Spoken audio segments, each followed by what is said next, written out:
Good afternoon, everybody. My name is David Singleton. I've worked in the hospitality and restaurant business for a number of years now, maybe upwards of 30 years. I've worked across 7 time zones in 40 countries around the world, from America into Europe to Africa, Asia, Russia, and of course the Middle East. And today I'm going to talk to you about coaching, mentoring, and building great teams.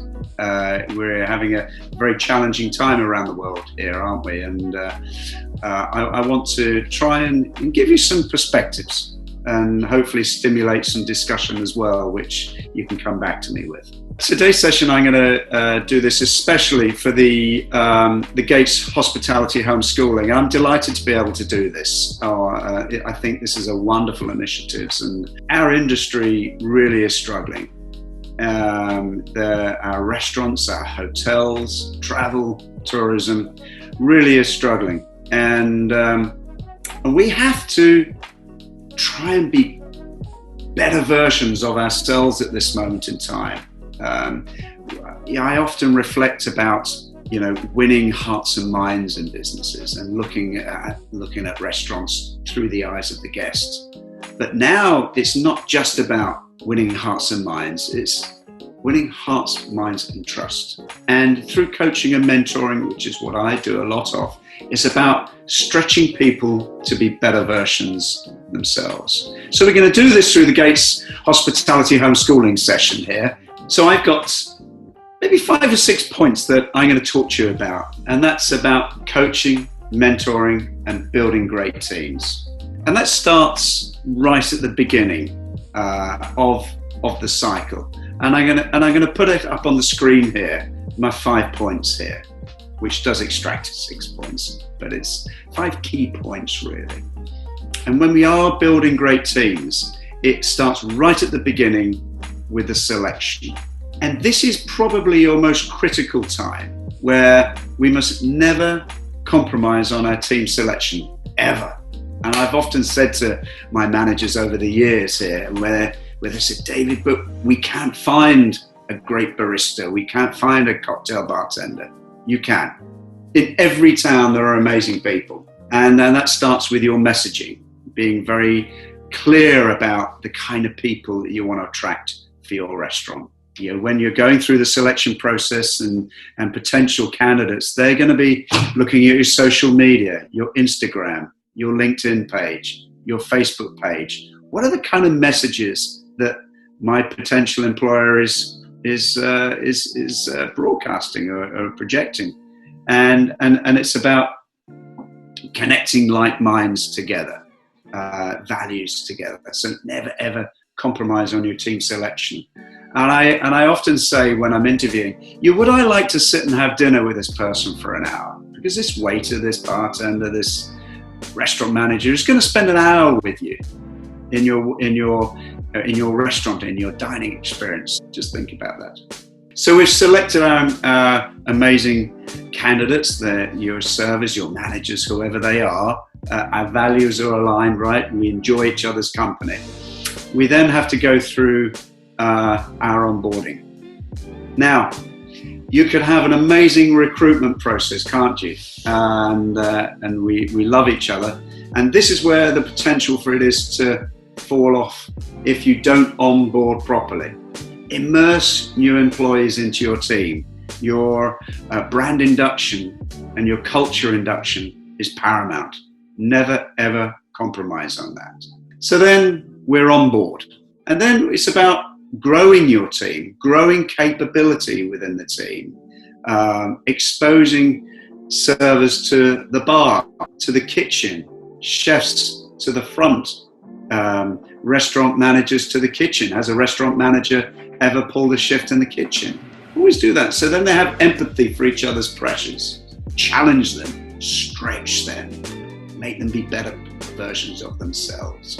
And as a leader, as a restaurant manager, as a boss, as an owner, be the servant leader. And what do I mean by being a servant leader? Your restaurant staff and your managers need to have the skills, the knowledge, the tools, the time to do their job. Your role as the leader is to make sure that they have that and they have their kit bags full and ready to go. That there's no point, hiring someone and then sending them off into onto the restaurant floor, is there? No. This is where they make the mistakes. This is where guests are disappointed. If you haven't immersed and trained your team, and they haven't got menu knowledge, they don't have service knowledge, this is when it falls over. Your role as the manager is to be the servant leader. And that's not all wishy-washy at all. It's right. You as the manager want your job to be easy, right? Make sure your team are equipped to go out and do their job. Sit down every morning with a pot of coffee around the table and talk about what went well the previous day and what are we going to do even better today. Equip them. And this is where I come into what I really love doing, and that's coaching and mentoring.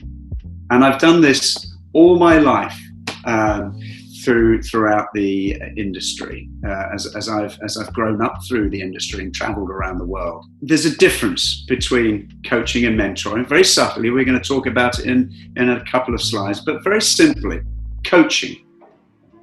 Unlock potential to maximize their own performance. Now, a footballer has a coach, a baseball player has a coach, a cricketer has a coach. And it doesn't matter how great you are, you still have a coach.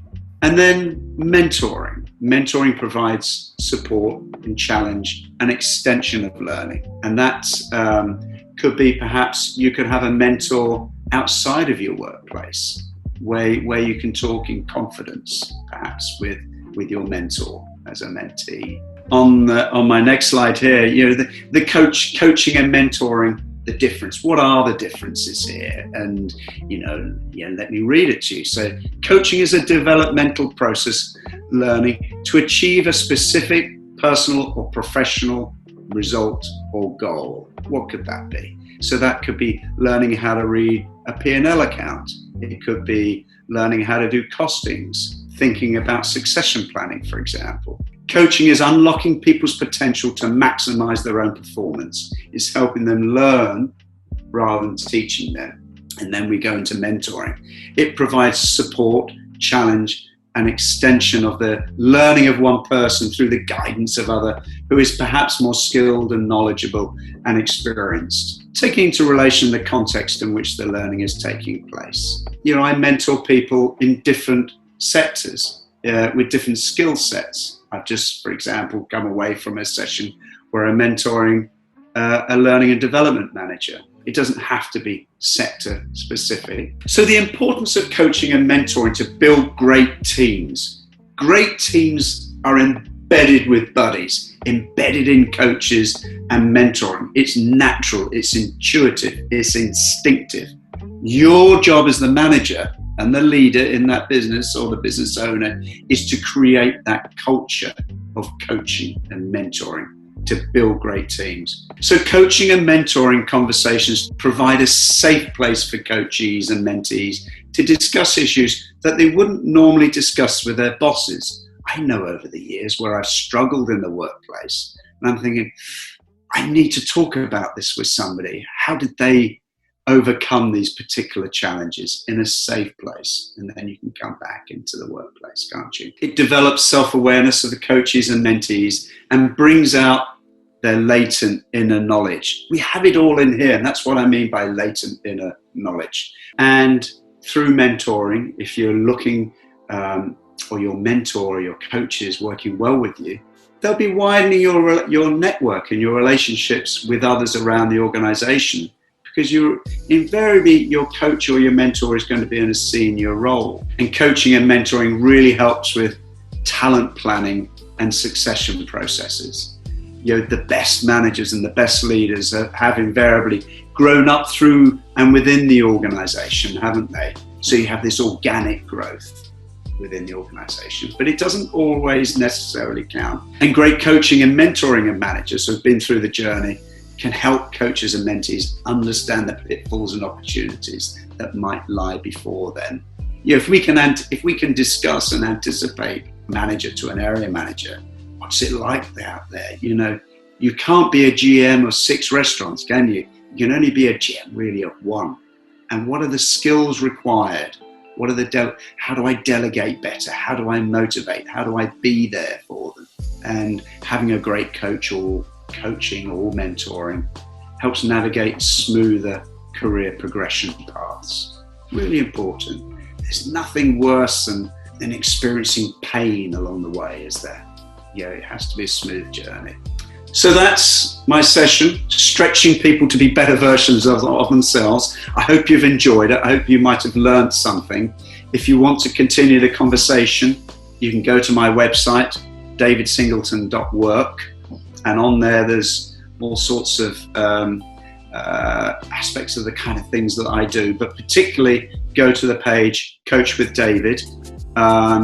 Email me through there. Connect with me at Singleton City or at Coach with David. And let's continue the conversation. Look forward to seeing you all again soon. And in the meantime, stay safe.